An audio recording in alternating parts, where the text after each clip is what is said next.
الله عليه وعلى آله وصحبه أجمعين. أما بعد فقد قال الله تعالى في القرآن العظيم وفي الفرقان المجيد: أعوذ بالله من الشيطان الرجيم، بسم الله الرحمن الرحيم. وإذا أخذ ربك من بني آدم من ظهورهم ذريتهم، صدق الله العلي العظيم. وقال نبينا صلى الله عليه وسلم: الإيمان يزيد وينقص أو كما قال رسول الله صلى الله عليه وسلم. அளவற்ற அருளாளனும் நிகரற்ற அன்புடையவனுமாகிய அல்லாஹ்வுடைய திருப்பெயரினாலும் ஸலவாத்தும் சலாமும் அண்ணல் எபெருமானார் ஸல்லல்லாஹு அலைஹி வஸல்லம் அவர்களின் மீதும் அவர்களை பின்பற்றி வாழ்ந்த சஹாபாக்கள், தாபீன்கள், தபா தாபீன்கள், நல்லடியார்கள், சுஹதாக்கள், அவுலியாக்கள், மேலும் இங்கே கூடியிருக்கக்கூடிய நம்மவர்கள் நம் எல்லோரின் மீதும் என்றென்றும் உண்டாவதாக என துஆ செய்தவனாகவும் தங்கள் எல்லோருக்கும் மீண்டும் ஒருமுறை சலாம் கூறியும் என்னுடைய சிறிய உரையை ஆரம்பம் செய்கிறேன். அஸ்ஸலாமு அலைக்கும் வரஹ்மத்துல்லாஹி வபரகாத்துஹு. அன்பான ஜமாத்தார்களே, அல்லாஹ்வுடைய நல்லடியார்களே, நாமெல்லாம் அருமையான இந்த தருணத்தில், அருமையான இந்த நாளில் அல்லாஹ்வுடைய மேலமான தூதர் பெருமானார் ஸல்லல்லாஹு அலைஹி வஸல்லம் அவர்களுடைய சொற்களை நாம் நமக்கு மத்தியிலே சிறிது நினைவூட்டிக் கொள்வதற்காக இங்கு நாம் ஒன்று கூடி இருக்கிறோம். முதலில் இந்த கூட்டத்துடைய சிறப்பு என்ன? இப்படி நாம் ஒன்று கூடி நாம் ஒரு அமலை செய்வதற்கும், இப்படி ஒன்று கூடி நாம் தொழுகையில் ஈடுபடுவதற்கும், ஒன்று கூடி திக்ர் செய்வதற்கும், பயான் கேட்பதற்கும் என்ன சிறப்பு? சுருக்கமாக சொன்னார்கள் பெருமானார் ஸல்லல்லாஹு அலைஹி வஸல்லம், மஜாலிசுல் இல்மி, ஹஸரத் உமர் சொல்லி காட்டினார். மஜாலிசுல் இல்மி, இல்முனுடைய மஜ்லிஸிலே கலந்து கொள்வது ஜியாதத்துன் ஃபில் உமரி, உங்களுடைய வாழ்நாளை கூட்டும், வயதை கூட்டும். இல்முனுடைய மஜ்லிஸில் எப்பவெல்லாம் நம்ம கலந்துக்கிறோமோ, திக்ர் மஜ்லிஸ்ல, குர்ஆன் மஜ்லிஸ்ல, இல்முனுடைய மஜ்லிஸ்ல, பயான் மஜ்லிஸ்ல நாம் ஆர்வமாக கலந்து கொள்ளும்போது, ஆர்வமாக நாம் அதில் பங்கெடுத்துக் கொள்ளும்போது நம்மளுடைய வாழ்நாள் கூடுகிறது. 40 வயசு வரைக்கும் நம்ம வாழ்வோம் என்று அல்லாஹ் முடிவு செய்திருந்தால், நாம் இந்த திக்ர் மஜ்லிஸில் கலந்து கொள்ள அல்லாஹ் 41 வயசாக்கலாம், 45 வயசாக்கலாம், 50 வயசா கூட நமக்கு கூட்டி தரலாம். வாழ்நாளை கூட்டுகிறான் அல்லாஹ். ஒரு மாதம் கூடினாலும் நமக்கு லாபம் தான், ஒரு மாதம் நமக்கு கூடினாலும் கூட நமக்கு லாபம் தான். 2 சஹாபாக்கள் ஒன்னாக இஸ்லாத்துக்கு வர்றாங்க. இஸ்லாத்துக்கு வந்த 2 சஹாபாக்களுமே ஒருத்தர் முதல்ல மரணிக்கிறாங்க, அடுத்துள்ளவர் கொஞ்சம் 1 வருஷம் கழிச்சு மரணிக்கிறார். இப்ப என்ன நடக்குதுன்னா, ஒரு சகோதரர் கனவுல காண்கிறாங்க, முதல்ல மரணித்தவர் அவர் கடைசியில சொர்க்கம் போறார், 2வது மரணித்தவர் முதல்ல சொர்க்கம் போறார். கேள்விப்பட்டிருப்பீங்க இந்த சம்பவம். அதாவது 2 பேரும் ஒன்னா இஸ்லாத்துக்கு வந்தவங்க, முதல்ல மரணிச்சவங்கள முதல்ல சொர்க்கத்துக்கு போகணும். முதல்ல மரணிச்சவரு கடைசியா போறார். ஆனா 1 வருஷம் கழிச்சு மரணிச்சவரு அவர் என்ன செய்யறார்? முதல்ல சொர்க்கத்துக்கு போறார். இந்த கனவு கண்ட சஹாபி ஸல்லல்லாஹு அலைஹி வஸல்லம் ஓடோடி வர்றாங்க. ஓடோடி வந்து கேட்டாங்க, யார் ரசூலுல்லாஹ், அல்லாஹ்வின் தூதர் ஸல்லல்லாஹு அலைஹி வஸல்லம் அவங்களே, இப்படி ஒரு கனவு ஒன்று கண்டேன். 2 பேரும் ஒன்னா இஸ்லாத்துக்கு வந்தாங்க. ஒருத்தர் ஃபர்ஸ்ட் மௌத்தானார், 2வது உள்ளவர் 1 வருஷம் கழிச்சு மௌத்தானார். 1 வருஷம் கழிச்சு மௌத்தானவர் முதலில் சொர்க்கம் போகிறார், முதல்ல மௌத்தானவர் கடைசியாக சொர்க்கம் போகிறார். முதல்ல மௌத்தானவர் அல்லவா முதல்ல சொர்க்கத்துக்கு போகணும், என்ன காரணம் கேட்கும்போது ஸல்லல்லாஹு அலைஹி வஸல்லம் அழகான காரணம் சொன்னார். 1 வருஷம் அதிகமாக தொழுது இருக்கிறார், 1 வருஷம் ரமலானுடைய பாக்கியம் அவருக்கு எக்ஸ்ட்ரா கிடைச்சிருக்கு, 1 வருஷம் அவர் என்ன செஞ்சிருக்கிறார்? குர்ஆன் நிறைய ஓதி இருக்கிறார், திக்ர் நிறைய செஞ்சிருக்கிறார், தஸ்பீஹ் நிறைய செஞ்சிருக்கிறார், தீனுடைய மஜ்லிஸில் கலந்திருக்கிறார்.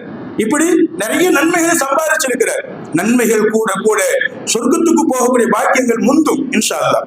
அன்பான பெருமக்களே, அப்படிப்பட்ட ஒரு பாக்கியம் தான் இந்த மஜ்லிஸுடைய பாக்கியம். இந்த மஜ்லிஸ்ல கலந்து கொண்ட நாம் தூங்குற நேரம், தூங்கக்கூடாது, எப்படி தூங்காம இருக்கிறது? அது சக்கீனத், நிம்மதி இறங்கக்கூடிய நேரம். இது பயான் கேட்க கேட்க அல்லாஹ்வுடைய சக்கீனத் என்று சொல்லக்கூடிய அமைதி இறங்கக்கூடிய நேரம். வேண்டாம் பாருங்களேன், மற்ற மஜ்லிஸ்ல அதாவது கட்சி கூட்டம், அது மாதிரி மற்ற கூட்டங்கள் எல்லாம் போய் கலந்துருப்போம், தூக்கம் வராது. அது மாதிரி என்ன செய்வோம், ஏதாவது வீடியோ காட்சிகளை பார்த்துக்கிட்டு இருப்போம், 3 மணி நேரம் 5 மணி நேரம் கூட பார்த்துக்கிட்டே இருப்போம், தூக்கம் வராது. ஆனா பயான் மஜ்லிஸ்ல வந்து கலந்துக்கிட்டா மட்டும்தான். நான் ஜும்மாவில் பயான் பண்ணும்போது, நான் இமாமாக இருந்த நேரத்தில் முதல் சஃப்ல 4 பேர் இருப்பான், 4 பேர்ல 2 பேர் கொரட்டை விட்டுக்கிட்டு இருப்பார், இன்னும் 2 பேர் டைத்தையே பார்த்துக்கிட்டே இருப்பார். மக்கள் வருவது கொஞ்சம் லேட்டாக வருவாங்க. லேட்டா வருவாங்க. இருக்கிற நாள் இப்ப நான் யாரை பார்த்து பயான் பண்றேன் அவங்ககிட்ட சொல்லுவேன், நான் பயான ஆரம்பிக்கிறது சோத்தை பார்த்து, பயான் பண்றதும் சோத்தை பார்த்து. அப்ப என்ன அர்த்தம்? அன்பானவர்களே, தூங்கக்கூடாது, வீண் பேச்சுக்கள் பேசக்கூடாது, இடையில எந்திரிச்சு போகக்கூடாது. பயான் மஜ்லிஸ்ல முழுமையா கலந்துக்கிட்டோம், தூங்காம கவனமா கேட்டு அமல்ல கொண்டு வந்தோம் அப்படின்னா ஒரு வயசு நமக்கு கூடுகிறது. இந்த ஒரு மஜ்லிஸின் மூலமா ஒரு வயசு இல்ல, அல்லாஹ் என்ன நாடுகிறான் அத்தனை வயசு நமக்கு கூட்டுகிறான். உதாரணத்துக்கு சொல்லுகிறேன், ஒரு வயசு என்பதாக. அதாவது நபி ஸல்லல்லாஹு சுருக்கமா சொன்னாங்க, தஸீது ஃபில் உமர். நீங்க பயான் மஜ்லிஸ்ல, திக்ர் மஜ்லிஸ்ல, காலையில மாலையில எப்பவெல்லாம் பயான் மஜ்லிஸ் நடக்குதோ அதுல கலந்து கொள்ள உங்களுடைய வாழ்நாள் அதிகரிக்கிறது. இதுக்கு காரணம் என்ன? அதை சொல்வதற்கு காரணம் என்ன? இந்த மாதிரி பயான் மஜ்லிஸ்ல முழுமையா நாம கலந்து கொள்ள வேண்டும், முழுமையா கவனிக்கிறோடு மட்டுமல்லாம வாழ்க்கையில கொண்டு வரணும் இன்ஷா அல்லாஹ். அதுக்கு ஒரு வாய்ப்பு அல்லாஹ் நமக்கு தந்தல் புரிவானாக. 2 சகோதரர்கள் வந்தா, கேள்விப்பட்டிருப்பீங்க. 2 சகோதரர்கள் நபி ஸல்லல்லாஹு அலைஹி தோழர்கள் சஹாபாக்கள் வந்தாங்க. வரும்போது பெருமானார் ஸல்லல்லாஹு அலைஹி வஸல்லம் பயான் பண்ணிக்கிட்டு இருக்கிறாங்க. பயான் பண்ணும்போது 2 பேரும் வர்றாங்க. வந்தவர் ஒருத்தர் பாக்குறாரு, இடையில எங்கேயாவது இடம் இருக்கான்னு பாக்குறாரு. ஒரு இடம் இருந்துச்சு, போய் உட்காந்துட்டார். இன்னொருத்தர் பார்த்தாரு, ஃபுல்லா கூட்டம், சரியான கூட்டம், உட்கார்றதுக்கு இடம் இல்லாத மாதிரி தெரியுது. அப்படி திரும்பி போயிட்டார். பயான்ல கலந்துக்கிறது. ஸல்லல்லாஹு அலைஹி வஸல்லம் சொன்னாங்க, இந்த 2 பேரை நான் கவனித்தேன். ஒருத்தர் இருக்கிற இடத்துல உட்கார்ந்து பயானை கேட்டார். அவர் பயானை கேட்டதினால் அல்லாஹ் அவரை புரிந்து கொண்டார், அல்லாஹ் அவரை ஏற்றுக்கொண்டான், அல்லாஹ் அவரை கபூல் செய்தான், ஏற்றுக்கொண்டு விட்டான். இன்னொருத்தர் உட்காராம திரும்பி போயிட்டார். உட்காராம பயான் கேட்காம திரும்பி போனவரை பார்த்து அல்லாஹும் முகத்தை திருப்பி கொண்டார். எவ்வளவு பெரிய விஷயம் பாருங்க. நிச்சயமா அல்லாஹ் முகத்தை திருப்பிக்கிட்ட என்ன ஆகுவது? என அன்பான பெருமக்களே, பெரும் பாக்கியசாலிகள். நிச்சயமாக சொல்வதற்கும் கேட்பதற்கும் அல்லாஹ் இந்த மஜ்லிஸை ஏற்பாடு செய்த நன்மக்கள், இமாம் ஹஸரத் அவங்க, ஹஸரத் பெருநகை அவங்க, இது மாதிரி நம்ம எல்லோருக்கும் அல்லாஹ் ரஹ்மத் செய்யட்டும் இன்ஷா அல்லாஹ். நம்ம முழுமையாக இதில் கலந்து கொள்வோம். அல்லாஹ் நம் வாழ்நாளில் பரக்கத் செய்து அருள் புரிவானாக, நீடித்த செல்வத்தை கொடுத்து அருள் புரிவானாக, எல்லா விதமான உடல் ஆரோக்கியங்களை கொடுத்து அருள் புரிவானாக. அன்பான பெருமக்களே, இன்னைக்கு நான் பல தடவை சொல்வதை உண்டு, இன்னைக்கு ஒரு தலைப்பு நான் பேசலாம் என்று இருக்கிறேன். அல்லாஹ் சொல்வான், வயது அகத ரப்புக்கம் மிம்மனி ஆதம், ஆதமுடைய மக்களாகிய மக்கள்கிட்ட நான் ஒரு உடன்படிக்கை எடுத்தேன். எப்ப எடுத்தேன் தெரியுமா? அவர்கள் ஆதம் அலைஹிஸ்ஸலாம் அவர்களுடைய முதுகந்தண்டில இருக்கும்போது அவங்கள்ட்ட ஒரு ஒப்பந்தம் எடுத்தேன், ஒரு உடன்படிக்கை எடுத்தேன். என்ன உடன்படிக்கை சொன்னா, அலஸ்து பி ரப்பிக்கும், நான் உங்களுடைய இறைவன் இல்லையா என்பதாக கேட்டேன். நாமெல்லாம் அப்ப ஆதம் அலைஹிஸ்ஸலாம் முதுகந்தண்டில இருந்தோம். இந்த ஆயத்துக்கு ஹதீஸ்ல விளக்கம் சொல்லுவாங்க. பெருமானார் ஸல்லல்லாஹு அலைஹி வஸல்லம், அல்லாஹ் ஆதம் அலைஹிஸ்ஸலாம் அவங்களை படைச்சா, சும்மா மஸஹ லஹு பி யமீனிஹி, வலது கையால் அவங்களுடைய முதுகை தட்டினான், உயிர்கள் கொட்டியது. அந்த உயிர்களை பார்த்து அல்லாஹ் சொன்னான், இந்த உயிர்கள் எல்லாம் சொர்க்கத்தின் அமலை செய்வாங்க, சொர்க்கம் போவாங்க என்பதாக சொன்னான். 2வது தடவை தட்டினான், சில உயிர்கள் கொட்டியது. அந்த உயிர்களை பார்த்து அல்லாஹ் சொன்னான், இந்த உயிர்கள் எல்லாம் நரகத்துக்கு போகக்கூடிய, நரகத்தின் அமல்களை செய்வாங்க, நரகத்துக்கு போயிடுவாங்க என்பதாக சொன்னான். அதாவது அல்லாஹ் சொன்னான் என்று பெருமானார் சொல்லி காட்டுறாங்க. இப்ப நாம இப்படி யோசிச்சிடக்கூட. அப்ப சஹாபாக்கள் கேட்கிறாங்க, யா ரசூலுல்லாஹ், சொர்க்கத்துக்கு சில பேர் அல்லாஹ் முடிவு செஞ்சுட்டான், நரகத்துக்கு சில பேர் முடிவு செஞ்சுட்டான், அப்புறம் ஏன் தொழுகணும், அப்புறம் ஏன் நோன்பு வைக்கணும், அப்புறம் நல்ல காரியங்கள் ஈடுபடணும்? ஸல்லல்லாஹு அலைஹி வஸல்லம் சொன்னாங்க, நரகத்துக்கு போக வேண்டிய நிலைமை ஏற்பட்டு ஒருத்தர் தொழுகையின் மூலமாக, நல்ல அமல்களின் மூலமாக, நற்காரியங்களின் மூலமாக அல்லாஹ்ட்ட உதவி கேட்க நரகத்துக்கு போக வேண்டியவர் அல்லாஹ் சொர்க்கத்துக்கு போக வேண்டிய அமலை செய்ய வைத்து சொர்க்கத்துக்குள் நுழைய வைப்பார்.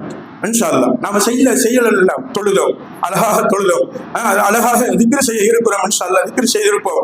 இப்படி நம்ம ஒவ்வொரு காரியத்தையும் செய்யறோமே, எதற்காக? சொர்க்கத்துக்கு போகக்கூடிய அமல்கள் அல்லாஹ் செய்ய வைக்கிறான். அப்படி செய்ய வச்சு நம்மளை சொர்க்கத்துக்கு தயாராக்குகிறான் அல்லாஹ். ஒரு பிள்ளைக்கு கர்ப்பத்துல வலி ஏற்பட்டுக்கிட்டே இருக்கு, வயிற்று வலி ஏற்பட்டுக்கிட்டே இருக்கு. அந்த பிள்ளை பயந்து ஒரு வேற நினைச்சிருவாங்க, என் பிள்ளைன்னு வச்சுக்கோங்களேன். இப்போ வலி ஏற்பட்டுக்கிட்டே டாக்டர்கிட்ட கேட்கும்போது அவங்க சொல்றாங்க, அந்த வயிறு தயாராகுது, குழந்தை பெறுவதற்கு தயாராகுது. அல்லாஹ் கொஞ்சம் கொஞ்சமாக வலியை கொடுத்து அந்த வயிற்றை பக்குவப்படுத்துகிறார். வலியை தாங்கும் பக்குவத்தை கொடுக்குகிறான் அல்லாஹ். அன்பானவர்களே, இப்படி அவன் செய்யக்கூடிய ஒவ்வொன்றுமே ஒரு காரியத்தை செய்ய வைத்து சொர்க்கத்துக்கு போவதை லேசாக ஆக்குகிறான் அல்லாஹ். சொர்க்கத்துக்கு போவதை அவன் இலகுவாக்குகிறான். எனவே நாம் இன்ஷா அல்லாஹ் சொர்க்கத்துக்கு போகக்கூடிய அமல்களில் நாம் எந்த ஒரு அமல் செய்யக்கூடிய வாய்ப்பு நமக்கு கிடைச்சாலும் நன்றாக யோசிச்சுக்கங்க, இது அல்லாஹ் நமக்கு கொடுத்த பாக்கியம். அல்லாஹ் நமக்கு கொடுத்த பாக்கியம். நம்ம அறந்தாங்கியில இத்தனை மக்கள் இருக்கும்போது நமக்கு மட்டும் அல்லாஹ் விழித்திருந்து நிச்சயமாக பயானை கேட்பதற்கும், தொழுவதற்கும், திக்ர் செய்வதற்கும், ஜியாரத்து பண்ணுவதற்கும் இப்படி தொடர்ந்து அமல் செய்து இந்த இரவு பூரா நின்று வணங்கக்கூடிய பாக்கியத்தை அல்லாஹ் நமக்கு தந்திருக்கிறான்னு சொன்னா அது கண்டிப்பாக அல்லாஹ் நம்மீது வைத்திருக்கக்கூடிய பிரியம். இன்னொன்னு அல்லாஹ் நமக்கு கொடுத்திருக்கிற பாக்கியம். நீங்க எல்லாம் கேள்விப்பட்டிருப்பேன், நானும் சொல்லியிருப்பேன், கேள்விப்பட்டிருப்பீங்க. ஒரு அம்மா அடுப்படியில் நின்று ஒரு வேலைக்காரமா தொழுதுகிட்டு இருக்கிறாங்க. தொழுது முடிச்சுட்டு தஹஜத்துல தொழுது முடிச்சுட்டு அல்லாஹ்ட்ட கேட்கிறாங்க, அல்லாஹ் என் மீது வைத்திருக்கிற உன்னுடைய அன்பினால் என்னுடைய இந்த பாவங்களை மன்னிச்சிரு, எனக்கு என்னென்ன காரியங்களை நிறைவேற்றிக் கொள்ளும். என்னன்னு கேட்டாங்க, நீ என் மேல் வைத்திருக்கிற அன்பினால் அப்படின்னு கேட்கிறான்.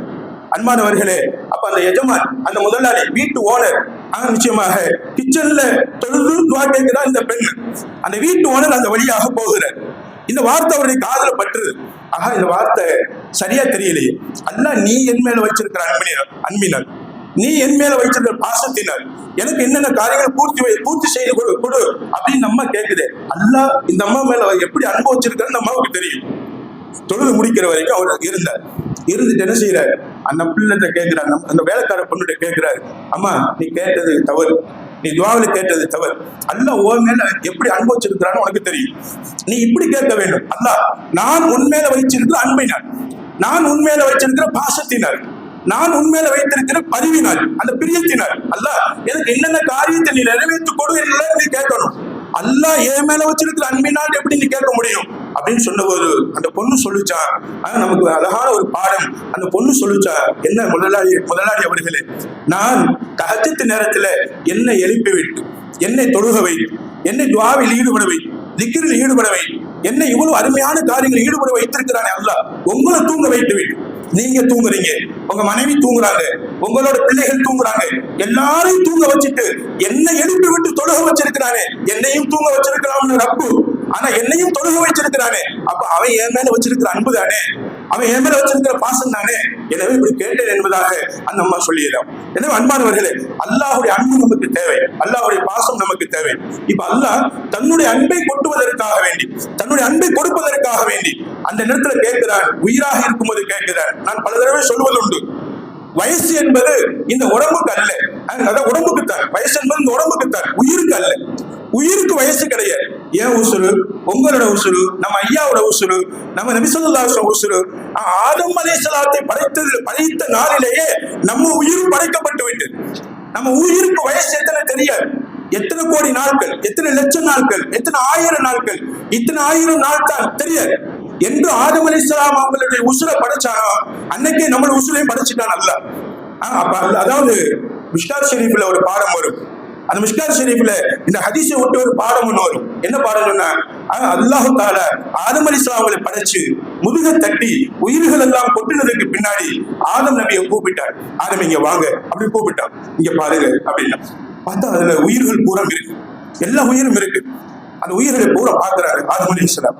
சொல்லுவாங்க, ஒவ்வொரு உயிருக்கும் அவரவர்களுடைய முகம் இருந்தது. என் உயிருக்கு என்னோட முகம், உங்க உயிருக்கு உங்களோட முகம், நம்ம அம்மா உயிருக்கு அம்மாவுடைய முகம், நம்ம பிள்ளை உயிருக்கு பிள்ளையுடைய முகம், எல்லாருடைய முகத்தையும் ஆதம் அலைஹிஸ்ஸலாம் பார்த்தான். எல்லாருடைய முகத்தையும் பார்த்தான், எல்லாருடைய உருவத்தையும் பார்த்தான். பார்த்துட்டு ஒரு நபரை காட்டி கேட்டாங்க, யா அல்லாஹ் இது யார் அப்படின்னு கேட்டாங்க. சொன்னான், அல்லாஹ் அதுதான் உங்களுடைய, அதாவது சந்ததியில வரக்கூடிய தாவூத் அலைஹிஸ்ஸலாம். தாவூத் அலைஹிஸ்ஸலாம், யா அல்லாஹ் அவங்களுக்கு எத்தனை வயசு அப்படின்னா ஆதம் அலைஹிஸ்ஸலாம் கேட்கிறாங்க. அவங்களுக்கு 60 வயசு தான், 60 வயசு தான். ஹதீஸ்ல வரும், இத்தனை வயசுன்னு சொல்லி சொல்லுவாங்க. அல்லாஹ் சொல்லுவாங்க. சொல்லும்போது ஆதம் அலைஹிஸ்ஸலாம் சொல்லுவாங்க, என் வயசுல இருந்து ஒரு 40 வயசு அல்லாஹ் அவங்களுக்கு கொடுத்து, தாவூத் நபிக்கு கொடுத்து, 40 வயசு தாவூத் நபி கொடுத்து. ஆதம் அலைஹிஸ்ஸலாம் அவங்களுக்கு அல்லாஹ் நிர்ணயிச்சிருந்த வயசு 1000 வயசு, 1000 வருஷம் வாழ்ந்தாங்க. அன்பானவர்களே, இன்னைக்கு லைலத்துல் கத்ர் நம்ம தொழுகிறோம் அல்லவா, இந்த வணக்கங்கள் ஏன், இந்த வணக்கங்கள் எதற்காக, இந்த வணக்கங்கள் எதற்காக அல்லாஹ் இந்த வணக்கத்தை நமக்கு ஏற்படுத்தினார். யார் இந்த இரவுல நின்று வணங்குறாங்களோ நிச்சயம் அவங்க பாவங்கள் மன்னிக்கப்படுகிறது. அல்லாஹ் சொல்வான், இன்னா அன்ஸல்னாஹு ஃபீ லைலத்துல் கத்ர், லைலத்துல் கத்ருடைய இரவுல நாங்கள் இறக்கி வைத்தோம் இந்த குர்ஆன் ஷரீஃபை. குர்ஆன் ஷரீஃபை இறக்குவதற்கு இந்த இரவை தேர்ந்தெடுத்தோம். இந்த இரவை தேர்ந்தெடுத்தது கண்டிப்பாக குர்ஆன் இறக்கப்பட்டது இந்த இரவின் சிறப்பிற்கு காரணம். லைலத்துல் கத்ர் அப்படின்னா என்ன அர்த்தம்? மரியாதையான இரவு, மதிப்பு வாய்ந்த இரவு. கதிர்னா மரியாதைன்னு அர்த்தம், லைலத்துனா இரவுன்னு அர்த்தம். அப்ப லைலத்துல் கத்ர் என்று சொன்னா மரியாதையான இரவு, மதிப்பான இரவு, கண்ணியமான இரவு. மகத்துவமான இரவு என்பதாக அர்த்தம். ஏன் மகத்துவமான இரவு என்று இந்த இரவுக்கு பேர் வந்தது? இந்த இரவுக்கு பேர் வந்தது கேள்விப்பட்டிருப்பீங்க. மகத்துவமான இரவு என்று இந்த இரவுக்கு அல்லாஹ் பேர் வச்சதுக்கு காரணமே குர்ஆன் ஷரீஃபை இறக்கியதுதான். குர்ஆன் ஷரீஃபை இறக்கியதுதான். அப்ப இன்னா அன்ஸல்நாஹு ஃபீ லைலத்தில் கத்ர், கண்ணியமான இரவுல, மகத்துவமான இரவுல இந்த குர்ஆன் ஷரீஃபை இறக்கி வச்சோம். சொல்லிட்டு வமா அத்ராக மா லைலத்துல் கத்ர், லைலத்துல் கத்ர் என்றால் என்னன்னு தெரியுமா நபியே? அல்லாஹ் கேட்கிறான், கேள்வி கேட்கிறான். லைலத்துல் கத்ர் மகிமை என்ன, அந்த மகத்துவம் என்ன, அதனுடைய சிறப்பு என்ன, என்னன்னு தெரியுமா? அல்லாஹ் கேட்கிறான். லைலத்துல் கத்ர் என்றால் என்ன அல்லாஹ் கேட்கிறான். அப்படி கேட்டுட்டு அல்லாஹ்வே கேள்வி கேட்டுட்டு அல்லாஹ்வே பதில் சொல்லுகிறான். லைலத்துல் கத்ரி கைரு மின் அல்ஃபி ஷஹர், லைலத்துல் கத்ருடைய இரவு இருக்கிறது அது 1000 மாதங்களை விட சிறந்தது. 1000 மாதங்கள் 360 வகுத்து பாருங்க, 83.4, 83 வருஷமும் 4 மாதமும் வரும், 4 மாதமும் வரும். 83.4 வருஷம், 83.4 வருஷம் நாம உயிரோடு இருந்து ஆரோக்கியமாக எத்தனை ரக்காத்துகள் தொழுகிறோமோ அத்தனை ரக்காத்துகளுடைய நன்மைகளை அல்லாஹ் இந்த ஒரு இரவில் தருகிறார், இந்த ஒரு இரவில் தருகிறார். அப்ப நம்ம என்ன புரிஞ்சுக்கிறோம்? நிச்சயமாக அல்லாஹ் கொடுக்கக்கூடிய நன்மைகள், அல்லாஹ் கொடுக்கக்கூடிய அபரிமிதமான நன்மைகள். ஏன் இந்த இரவுக்கு எவ்வளவு நன்மைகளை வைத்தார்? சஹாபாக்கள் கேட்டாங்க, யா ரசூலல்லாஹ், ஆதம் அலைஹிஸ்ஸலாம் 1000 வருஷம் வாழ்ந்திருக்கிறார். ஆதம் அலைஹிஸ்ஸலாம் பிள்ளைகள் 1000 வருஷம் வாழ்ந்திருக்கிறார். நூஹ் நபி 950 வருஷம் வாழ்ந்திருக்கிறார். இப்படி ஒவ்வொரு நபிமார்களுடைய கூட்டமும் 800 வருஷம், 700 வருஷம், 600 வருஷம் வாழ்ந்திருக்கிறார். 1000 வருஷம் வரைக்கும் வாழ்ந்திருக்கிறார். ஏன் உங்களுடைய உம்மத்தாகிய எங்களுக்கு ஏன் வயசு கம்மி? 63க்கும் 60க்கும் 70க்கும் இடையில மரணம் வந்து விடும் சொன்னாங்க ஸல்லல்லாஹு அலைஹி வஸல்லம். நபி ஸல்லல்லாஹு அலைஹி வஸல்லம் மௌத்தானது 63வது வயது. 63வது வயது. பெரும்பாலான மரணங்களை நீங்கள் பார்த்திருக்கலாம் இந்த 60க்கும் 70க்கும் இடையில. 63, 65, 67, 70க்குள்ள மரணம் வந்துவிடும். ஸல்லல்லாஹு அலைஹி சொல்லுவாங்க, 70க்கு மேல உள்ளவர்கள் கலீல், கொஞ்சம் தான், கொஞ்சம் பேர் தான் 70க்கு மேல வாழ்வாங்க. இன்னொரு ஹதீஸ்ல வரும், 70க்கு மேல ஒருத்தர் வாழ்கிறார் என்று சொன்னால் அல்லாஹ் அவருக்கு கொடுத்த பெரிய கிஃப்ட், அவருக்கு கொடுத்த பெரிய அன்பளிப்பு. நிச்சயமாக மரணத்தை நெருங்கிய நாளையும் கடந்து அவர் அல்லாஹ்வை நெருங்குவதற்காக அல்லாஹ் அவரை தயார்படுத்துகிறார். அன்பான மக்களே, எனவே இன்ஷா அல்லாஹ் 70 வயசுக்குள்ள இப்படி படைக்கப்பட்டிருக்கிறோமே, 70 வயசுக்குள்ள மவுத் வந்துடுது, நாங்க எப்படி அதிகமான நன்மைகளை செய்ய முடியும், அதிகமான நன்மைகளை எப்படி தேட முடியும் அப்படின்னு சொல்லும் போதுதான் அல்லாஹ் சுப்ஹானஹு வ தஆலா இந்த லைலத்துல் கத்ரை ஏற்பாடு செய்கிறார். ஒரு வருஷத்துல இந்த லைலத்துல் கத்ர் இரவு நமக்கு கிடைச்சிருச்சுன்னு சொன்னா கண்டிப்பா 83.4 வருஷம், 83.4 வயசு நம்ம அதிகமா வணங்கின நன்மை நமக்கு கிடைக்கும். நீங்க கேட்கலாம், அது ஏன் 27ஆம் கிழமை மட்டும் வணங்குறீங்க, 27ஆம் கிழமை மட்டும் வணங்குறீங்க, அது ரமலான் முழுக்க வருது என்பதாக கேட்கலாம். அன்பானவர்களே, 27வது கிழமை என்று நிறைய சஹாபாக்கள் என்ன செஞ்சிருக்கிறாங்க, இந்த லைலத்துல் கத்ர் இரவு அனுபவிச்சிருக்கிறாங்க. நிறைய சஹாபாக்கள் இதனுடைய அடையாளங்கள் சில இருக்கு, நீங்க படிச்சிருப்பீங்க, கேள்விப்பட்டிருப்பீங்க. இந்த இரவு ரொம்ப ரம்மியமாக இருக்கும், ரொம்ப ரம்மியமா இருக்கும். நம்ம ஜன்னலெல்லாம் பூட்டி வச்சதுனால வேர்க்கு, ஜன்னல்லாம் பூட்டி வச்சு நம்ம ஏசியை நம்ம எதிர்பார்த்தோம், அது வேர்க்கு. அந்த காலத்துல ஏசி எல்லாம் கிடையாது, ஜன்னல் கிடையாது, திறந்த வழி மஸ்ஜித், திறந்த வழி பள்ளிவாசல். அந்த பள்ளிக்கு மஸ்ஜித் நபவிக்கு இன்னைக்கும் பார்க்கிறோம், இன்னைக்கு ஜன்னல்கள் இருந்தாலும் எங்க பார்த்தாலும் ஏசி, தடையில்லாத ஏசி. ஆனா இன்னைக்கு நம்ம உள்ள வரும்போது நம்மளோட ஏசியை நம்மளதுனால. ஆனா நிச்சயமாக இந்த கட்டடம் ஒருவேளை திறந்து இருந்தார், இந்த கட்டடம் ஒருவேளை ஜன்னல்கள் திறக்கப்பட்டிருந்தார், நம்ம கட்டடமும் குளிர்ச்சியானதாக இருந்திருக்கும். சஹாபாக்கள் சொல்லுவாங்க, லைலத்துல் கத்ருடைய இரவுல, அதாவது இந்த 27வது இரவுல ஒரு நாள் நான் தொழுதேன். அது சரியான வெயில் காலம், ஆனால் சூடு இல்லை, அது சரியான வெயில் காலம், சூடு இல்லை. சில நேரங்கள் குளிர் காலத்துல அனுபவிச்சோம், குளிர் இல்லை. அப்ப குளிரும் அதிகமா இருக்காது, அதே மாதிரி சூடும் அதிகமா இருக்காது. இந்த இரவுடைய அடையாளம் நட்சத்திரங்கள் தெளிவாக இருக்கும், ஒரு மனசுக்கு ஒரு ராகத்து இருக்கும். பாருங்களேன், இவ்வளவு தூரம் கலந்து கொண்ட நாம் தூங்கக்கூடிய இந்த நேரத்துல விழிச்சிருந்து எவ்வளவு நிம்மதியா நம்ம உட்கார்ந்து இருக்கிறோம். இந்த நிம்மதி லைலத்துல் கத்ருடைய அடையாளம். எத்தனை மக்கள் இந்த இரவுல விழிச்சிருந்து நிம்மதியான முறையில அல்லாஹ்வுடைய வணக்க வழிபாடுகளில் ஈடுபடுறார். இதுவெல்லாம் லைலத்துல் கத்ர் இரவுடைய அடையாளம். எனவே இந்த லைலத்துல் கத்ர் என்பது விடுபட்ட வருஷங்களுடைய, விடுபட்ட வாழ்நாள்களுடைய, குறைந்த வாழ்நாளுடைய வயதை பூர்த்தி செய்வதற்காகத்தான் அல்லாஹ் இந்த இரவை நமக்கு நசீபாக்குகிறான். இன்ஷா அல்லாஹ் முயற்சி பண்ணுவோமா? இன்ஷா அல்லாஹ் இந்த இரவுல மீதம் உள்ள நேரங்கள்ல முழுமையாக அமல் செய்து இன்ஷா அல்லாஹ் அல்லாஹ்வுடைய பேரன்பை பெற்றுக்கொள்ள முயற்சி செய்வோமாக. அப்ப ஆதம் அலைஹிஸ்ஸலாம் அவங்க கேட்டாங்க அல்லாஹ்ட்ட, அல்லாஹ் அவருக்கு வயசு குறைச்சிருக்கா, என் வயசுல இருந்து செஞ்சிரு, ஒரு 40 வயசை கொடுத்துரு. சொன்ன பின்னாடி அல்லாஹ் கொடுத்துட்டான். சரி கொடுத்துறேன். அப்ப அவங்களுக்கு எத்தனை வயசு? 1040 கழிச்சுட்டா அவங்களுக்கு எத்தனை வயசு? 960 வயசு. 960 வயசு முடியக்கூடிய அந்த நேரம் இஸ்ராயில் வந்துட்டான் ஆதம் அலைஹிஸ்ஸலாம் அவங்கள்ட்ட. ஆதம் அலைஹிஸ்ஸலாம் படைக்கப்பட்டுட்டாங்க, சொர்க்கத்துல வாழ்ந்தாங்க, தடுக்கப்பட்ட பழத்தை சாப்பிட்டாங்க, பூமிக்கு இறக்கப்பட்டாங்க, பூமியில வாழ்ந்தாங்க. கிட்டத்தட்ட 960 வருஷம் முடிவடைஞ்சதுக்கு பின்னாடி இஸ்ராயேல் அலைஹிஸ்ஸலாம் வர்றாங்க. வந்தோடனே ஆதம் நபி கேட்டாங்க, என்ன இஸ்ராயேல், என் உசுரை வாங்க வந்திருக்கீங்களா அப்படின்னா. ஆமா.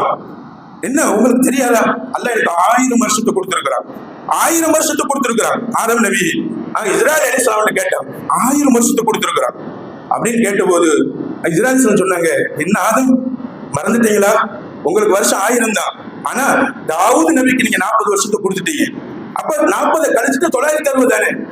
அதெல்லாம் முடியாது, என் உயிரை நீங்க எல்லாம் வாங்க முடியாது, நான் 1000 வருஷம் வாழ்ந்துதான் சரித்திரம் சொல்லும், 1000 வருஷம் வாழ்ந்துட்டு தான் அவங்க விட்டாங்க.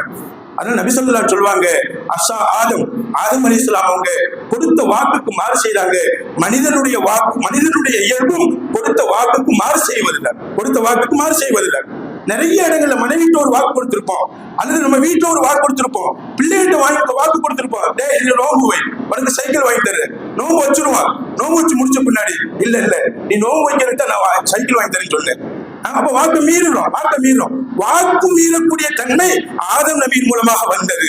கொடுத்த வாக்கை மறுத்தாங்க, அது மனிதனை ஒட்டிக்கொண்டது என்பதாக பெருமானார் ஸல்லல்லாஹு அலைஹி சொல்லுவாங்க. அன்பானவர்களே, இப்படிப்பட்ட ஒரு பெரிய விஷயம், இதை நான் எதற்கு சொல்லுகிறேன் என்று சொன்ன இந்த வரல, ஏன் சொல்லுகிறேன் என்று சொன்ன, இது மாதிரி ஆதம் அலைஹிஸ்ஸலாம் அப்பவே தன்னை படைத்த நாளிலேயே நம்ம உயிரை பூரா பார்த்தோம்.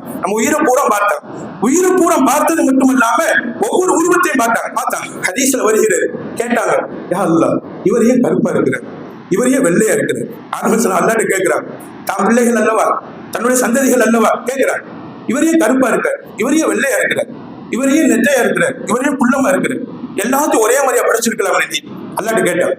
சொன்னான் அல்லாஹ், எனக்கு மனிதர்கள் என்னை நினைத்து நன்றி கடன் செலுத்த வேண்டும் என்பதற்காக வேண்டி, கருப்பாக இருந்தாலும் அழகுதான், வெள்ளையாக இருந்தாலும் அழகுதான், அவரவர்களுக்கு அவருடைய அழகு, அவரவர்களுடைய வாழ்க்கையை நினைத்து எனக்கு நன்றி கடனை நிறைவேற்ற வேண்டும் என்பதற்காக வேண்டித்தான் நான் என்ன செய்தேன், இது மாதிரியாக படைத்தேன். உண்மைதான், கண்டிப்பாக ஒவ்வொரு சூழ்நிலைகளிலே கருப்பாக இருந்தாலும் சரி, நான் சிவப்பாக இருந்தாலும் சரி, நல்ல தடியாக இருந்தாலும் சரி, அது ஒல்லியாக இருந்தாலும் சரி, அது நம்ம எப்படி இருந்தாலும் அல்லாஹ் என்னை படைத்த படைப்பு, அது நம்ம நொந்து கொள்ள வேண்டியதில்லை.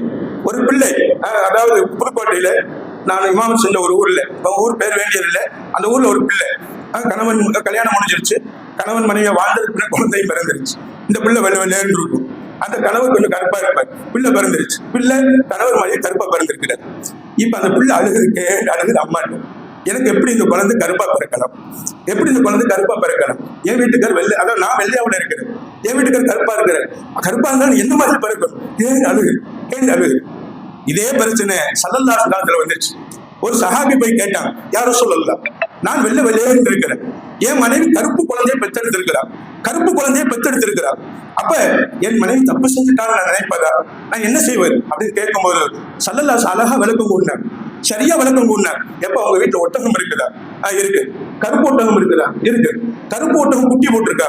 போட்டுச்சு. எப்படி குட்டி? செந்நிற குட்டி, செவல குட்டி, சில நேரம் வெள்ளை குட்டி. அப்ப கருப்பு ஒட்டகம் தானே, கருப்பு ஒட்டகத்துல இருந்து செவல குட்டியை பிறக்க வச்சது யார்? வெள்ளை குட்டியை பிறக்க வச்சது யார்? கலர் மாறி பிறக்க வச்சது யார் அப்படின்னு கேட்கும்போது அவர் சொன்னார், அல்லாஹ். அது மாதிரி தான் உன்னுடைய தாதா, உன்னுடைய ஐயா, உன்னுடைய மூதாதையர்கள் யாராவது கருப்பாக இருந்திருக்கலாம், நீ வெள்ளையா இருக்கிற, உன்னுடைய ஐயா கருப்பா இருந்திருக்கலாம், உன்னுடைய சொந்தத்தில் யாராவது கருப்பா இருந்திருக்கலாம், உன்னுடைய ஜீன்ஸ் தொடரக்கூடிய, உன்னுடைய அணு தொடரக்கூடிய அந்த நபர்கள் யாராவது கருப்பாக இருந்திருக்கலாம். அதனுடைய விளைவு இந்த பிள்ளையும் கருப்பாக வந்திருக்கும். நீ சந்தேகப்படாது. இந்த விவரத்தை சொல்றாங்க அந்த பிள்ளைட்டு. அந்த ஒரு மாணவி, போதன மாணவி உரிமையா வந்து கேட்கிறாங்க, அம்மா அழுதுட்டு வந்து கேட்குது, விவரத்தை சொல்லவுமே புரிஞ்சுக்கிட்டாங்க. ஆனா அல்லாஹ் பாருங்களேன், அந்த பிள்ளை வளர சிவப்பம் மாறிடுச்சு. சில பிள்ளை பிறக்கும்போது வெள்ளை இருப்பான், நம்ம கருப்பா இருப்போம், அவர் வெள்ளை இருப்பார். ஆனா பிறந்து வளர்ந்த பின்னாடி கண்ணங்கரையில் மாறிடுவார், கருப்பா மாறிடுவார். வெள்ளையும் கருப்பும் அல்லாஹ் கொடுக்கக்கூடிய நேரம். அதை பார்த்து நாம் என்ன செய்யக்கூடாது, அல்லாஹ் மறந்துடக்கூடாது. அல்லாஹ் சொன்னார், நான் வெள்ளையாக படைப்பதும் நான் கருப்பாக படைப்பதும் என்னை நினைத்து நன்றி கடனை நிறைவேற்ற வேண்டும் என்பதற்காக வேண்டித்தான். நிறத்தில் மாறுபாடு, உயரத்தில் மாறுபாடு, அளவில் மாறுபாடு, எடையில் மாறுபாடு, எல்லாமே ஒரு மாறுபாடோட படைத்து எல்லாத்தையும் ஒன்னா படைச்சிட்டா எப்படி என்ன நினைப்பான்? எல்லாரும் வெளியே இருக்கிறாங்க, எப்படி என்ன நினைப்பான்? எல்லாரும் ஒரே மாதிரியா இருப்பாங்க, எப்படி என்ன நினைப்பாங்க?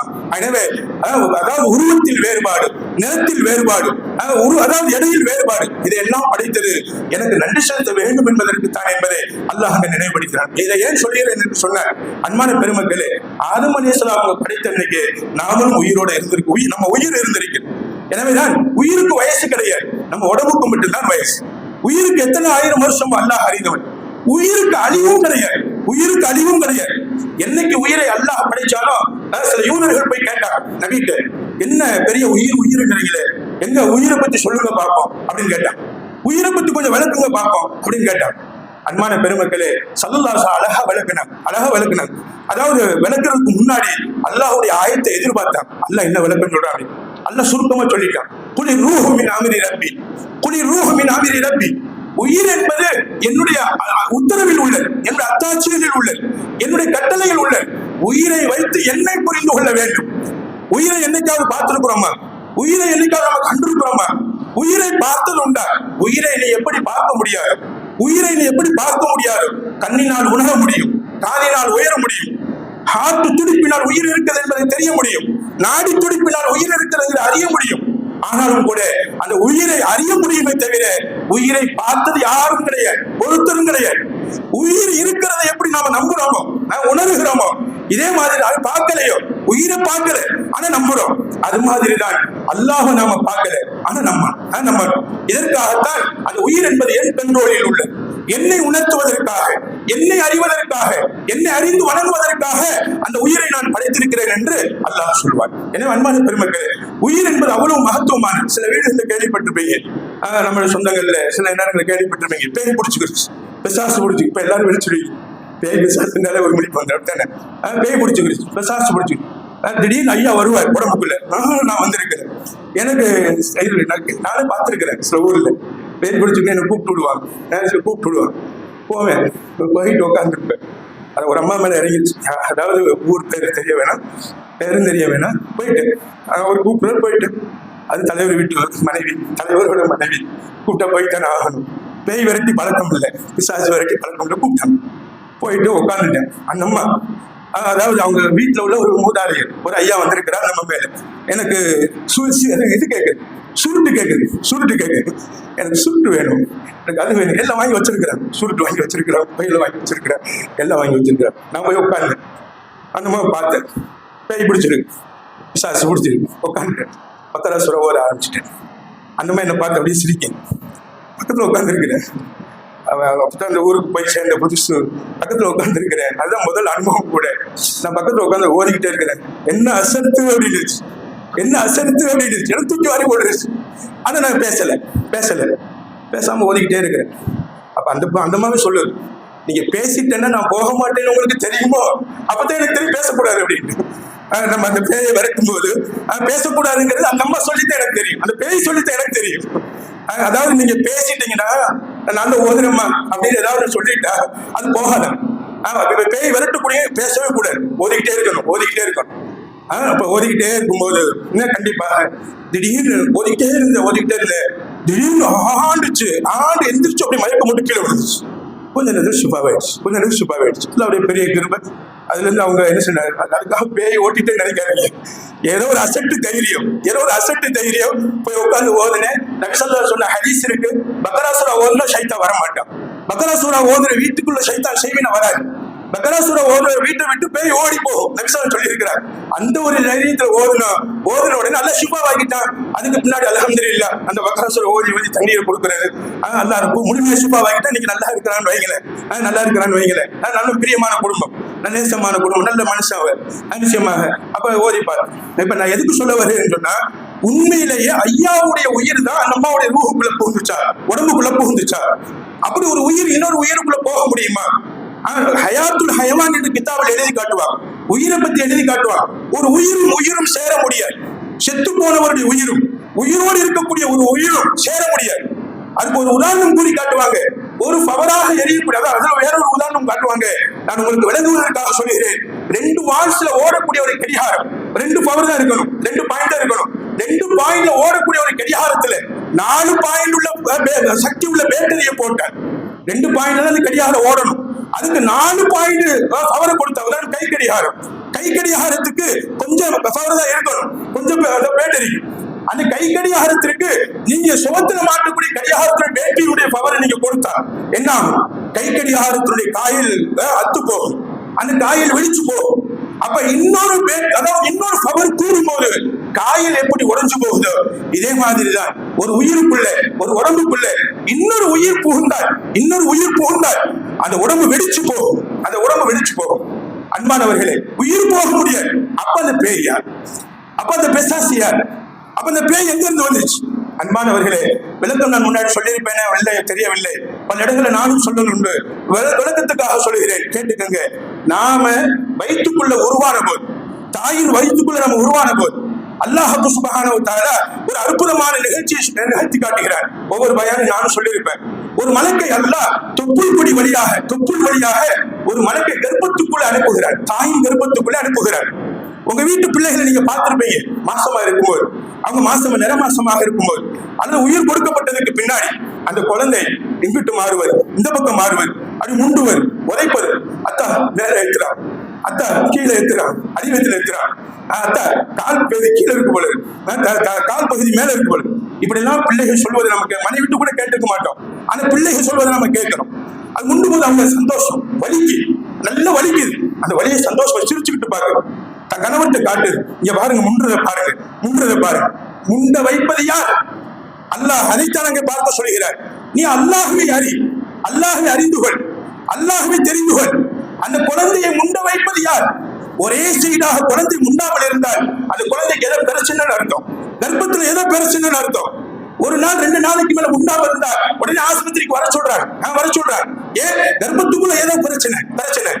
அன்பான பெருமக்களே, அப்ப அதை முண்ட வைப்பது யார்? அதை பெருட்டி போடுவது யார்? சொல்லுவாங்க நமக்கு மருத்துவ வல்லுநர்கள், கண்டிப்பாக அந்த உள்ளுக்குள்ள இருக்கக்கூடிய அந்த குழந்தை இங்கிட்ட இருந்து மாறும்போது அந்த குழந்தை ஆரோக்கியமாக இருக்கிறது, அந்த குழந்தையுடைய ரத்த ஓட்டம் ஆரோக்கியமாக இருக்கிறது. இதுக்காக முண்டுகிறது என்பதாக மருத்துவ வல்லுநர்கள் சொல்லுவாங்க. ஆனா ஷரியத் சொல்லுகிறது, அல்லாஹ் அந்த முண்டுதலை நிகழ்த்துகிறான் ஒரு மலக்கின் மூலமாக. அந்த மலக்கு எப்ப, அதாவது முதல் 40 முடிஞ்சு, 2வது 40 முடிஞ்சு, 3வது 40, கிட்டத்தட்ட 4 மாசம் முடிஞ்ச உடனே உயிர் கொடுக்கப்படும் அல்லவா? உயிர் கொடுக்கப்பட்டு முழு உருவம் வந்துடும். முழு உருவம் வந்து உயிர் கொடுக்கப்பட்ட உடனே அந்த மலக்கு கேட்கிறாங்க, வயிற்றுக்குள்ள இருந்துட்டு கேட்கிறாங்க, நம்ம உருவான வயிற்றுக்குள்ள தாயின் கர்ப்பத்துக்குள்ள இருந்துட்டு அந்த மலக்கு கேட்கிறாங்க, அல்லாஹ் இவன் மூதேவியா சீதேவியா? இவனை மூதேவின்னு எழுதட்டுமா சீதேவின்னு எழுதட்டுமா? அல்லாஹ் சொல்வான், சீதேவின்னு. அல்லாஹ் நம்மளை எல்லாம் சீதேவிகளாக அல்லாஹ் தங்கள் புரிவானாக. ஒருவேளை கர்ப்பத்தில் நாம் இருக்கும்போது அல்லாஹ் நம்ம ஷக்கின்னு சொல்லியிருந்தார், நம்மளை பார்த்து ஷக்கின்னு சொல்லியிருந்தார், மூதேவின்னு சொல்லியிருந்தார், அல்லாஹ் அதை இது போன்ற வணக்கத்தின் மூலம் மாற்றி தருவானாக. மூதேவி என்பதற்கு அடையாளம் என்ன தெரியுமா? தொழுக ஆர்வம் வராது, குர்ஆன் ஓத ஆர்வம் வராது, நல்ல காரியங்கள் செய்ய ஆர்வம் வராது, நல்ல தர்மங்கள் செய்ய ஆர்வம் வராது, நல்ல காரியங்கள் ஈடுபட ஆர்வம் வராது, நல்லது பூரா பொறுப்பளிப்போம். இப்போ புரிஞ்சுக்கலாம், அல்லாஹ் நம்மளை ஷக்கின்னு எழுதியிருக்கிறான். நிச்சயமாக நல்ல தொழுகிறோம், ஆர்வமா வணக்கங்கள் ஈடுபடுறோம். இப்ப நம்ம புரிஞ்சுக்கலாம், அல்லாஹ் நம்மளை ஷஹீதுகள் எழுதியிருக்கிறான். ஒருவேளை அல்லாஹ் மாத்தி எழுதியிருந்தால் அல்லாஹ் நம்மளை ஷஹீதுகளோட கூட்டத்தில் ஆக்குவானாக. அபூபக்கர் ரலியல்லாஹு அன்ஹு அழுதுகிட்டே இருந்தான். ஏன் அழுகிறீங்க ஜனாதிபதி அவங்கன்னு கேட்டான். ஜனாதிபதி பொறுப்பேற்றதுக்கு பின்னாடி அழுதான். ஜனாதிபதியாக இருக்கக்கூடிய அபூபக்கர் அழுதுகிட்டே இருந்தான். ஜனாதிபதியுடைய அழுகை, ஜனாதிபதி அழுகலாமா? அது அவருடைய பலகீனம் அல்லவா? கண்ணீர் வரக்கூடாதே. நண்பர்கள் போய் கேட்கிறான், அமீர் முஃமினீன் நீங்க அழுகலாமா? நீங்க அழுத பலகீனம் இல்லையா? விரோதி எல்லாம் உங்களை பார்த்தா சாதாரணமா நினைச்சிருவாங்க, ஏன் இப்படி அழுகிறீங்க? சொல்லுவாங்க, அல்லாஹ் சொல்லுகிறார் குர்ஆன்ல, ஃபமின்ஹும் ஷக்கியும் வ ஸயீத். குழந்தையாக உருவாகும் போது அந்த குழந்தை பருவத்தில் இருந்த சில பேர் ஷக்கிகளாக அல்லாஹ் ஷக்கியை முற்படுத்துகிறார், மூதேவித்தனத்தில் உள்ளவர்கள் என்று முற்படுத்துகிறார், ஷஹீதை பிற்படுத்துகிறார், சீதேவி என்பவரை பிற்படுத்துகிறார். மூதேவியா சீதேவியா என்பதை அல்லாஹ் எழுதிட்டார். நான் எழுதப்பட்டது மூதேவி லிஸ்டையா சீதேவி லிஸ்டா எனக்கு தெரியல. நான் தொழுகிறேன், வணங்குறேன், நோன்பு வைக்கிறேன். அஷ்ரத்துல் முபஷ்ஷரா, சொர்க்கத்தை கொண்டு நன்மாராயம் கூடப்பட்ட 10 நபர்கள் இவர்களும் ஒருத்தவங்க. நபி சொல்லிட்டாங்கல்ல, அழுகாம இருக்கலாம்ல, சொர்க்கம் உங்களுக்கு அவசியம் வாக்களிச்சுட்டாங்க பெருமானார் ஸல்லல்லாஹு அலைஹி வஸல்லம். இப்படிப்பட்ட அபூபக்கர் ரலியல்லாஹு அன்ஹு அழுதுகிட்டே இருந்தாங்க. சொன்னாங்க, நான் எந்த லிஸ்டில் இருக்கிறேன், என்ன எந்த லிஸ்டில் அல்லாஹ் எழுத சொன்னா தெரியல.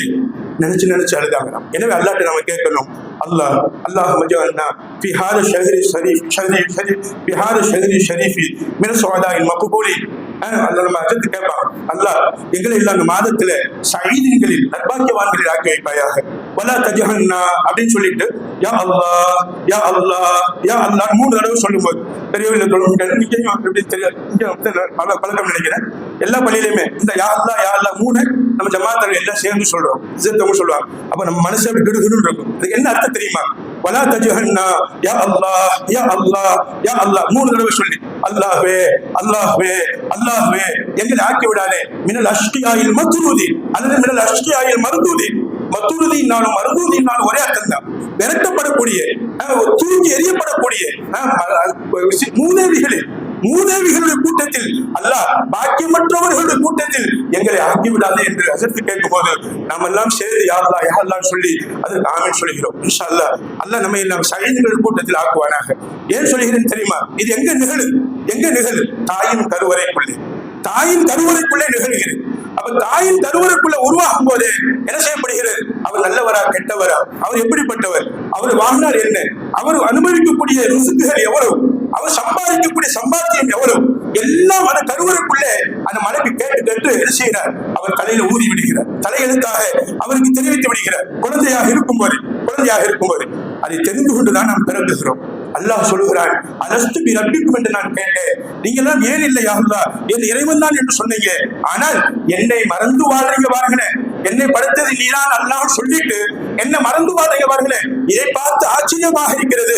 நாளைக்கு சொல்லுவீங்க அல்லாஹ் சொன்னான் ஆனா மறந்துட்டேன் என்பதாக சொல்லுவீங்க. இதை உங்களுக்கு நினைவுபடுத்துகிறேன் என்று சொல்லி அல்லாஹ் அந்த ஆயத்தினை நினைவுபடுத்துவார். அன்பானவர்களே, இப்படி நாம நிச்சயமாக அந்த உயிர் கொடுப்பது என்பது அந்த நாளிலே கொடுக்கப்பட்டு விடுகிறது.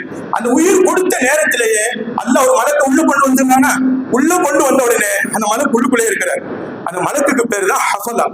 அவர் இப்போ நம்மளோட இருக்கிறார். அந்த ஹஃபலாங்கிற மலக்கு நம்ம தாயின் கருவறைக்குள்ள நம்மளோட இருந்த அந்த மலக்கு இப்போ நம்மளோட உட்கார்ந்து இருக்கிறார். இந்த இரவுல நீங்க கேள்விப்பட்டிருப்பீங்க, தனஸ்ஸலுல் மலாயிகத்து வர்ரூஹு ஃபீஹா. இந்த இரவுல எல்லா மலக்குமார்கள் வர்றாங்க.